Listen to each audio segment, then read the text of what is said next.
Language interpretation is Maresha Owiti. Immediate former Chief Justice David Maraga is warning that the country risks sliding into anarchy if President Uhuru Kenyatta and his administration continue to violate the Constitution and disregard court orders. In a hard-hitting statement targeting President Kenyatta, Maraga said failure by the president to gazette 6 judges nominated by Judicial Service Commission was tantamount to public lynching and condemning the judicial officers unheard. Speaking during an exclusive interview with KTN News Today, the former Chief Justice said he will remember President Kenyatta as a head of state who had no regard for the law. Duncan Hemba starts our bulletin tonight with that story. A day after his predecessor, Dr. Willy Mutunga, threw punches from his red corner, it was the turn of immediate former Chief Justice David Maraga to throw harder punches, targeting the president over what he termed gross violation of the Constitution. He warned that the country is treading on dangerous and slippery grounds. This impunity and particularly disobedience of the court orders is going to grind this country if we don't take care. You cannot apply the law selectively. When you do that, you send the country into anarchy.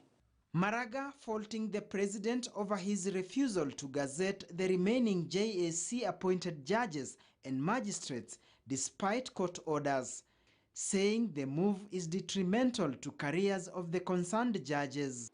Swear these judges in, lodge a complaint before the Judicial Service Commission, and whoever has been appointed, whether he was an advocate before or he was a judge before, he will be removed. If we don't follow that process, you know now what has happened is that these judges have been condemned unheard. Because now, in the eyes of the public, these are the corrupt judges who the president was talking about. That is the message out there. A seemingly fed-up former CJ maintaining the president's role is ceremonial and he should not interfere with the independence of other constitutional organs. If the president, the Chief Justice, there is no presidential petition. The ceremony has been organized for the swearing of the president, and the Chief Justice refuses to come and swear the president. I can assure you, hell will, the whole country will roll. They will come and say, remove this fellow. He doesn't even know what he's supposed to do.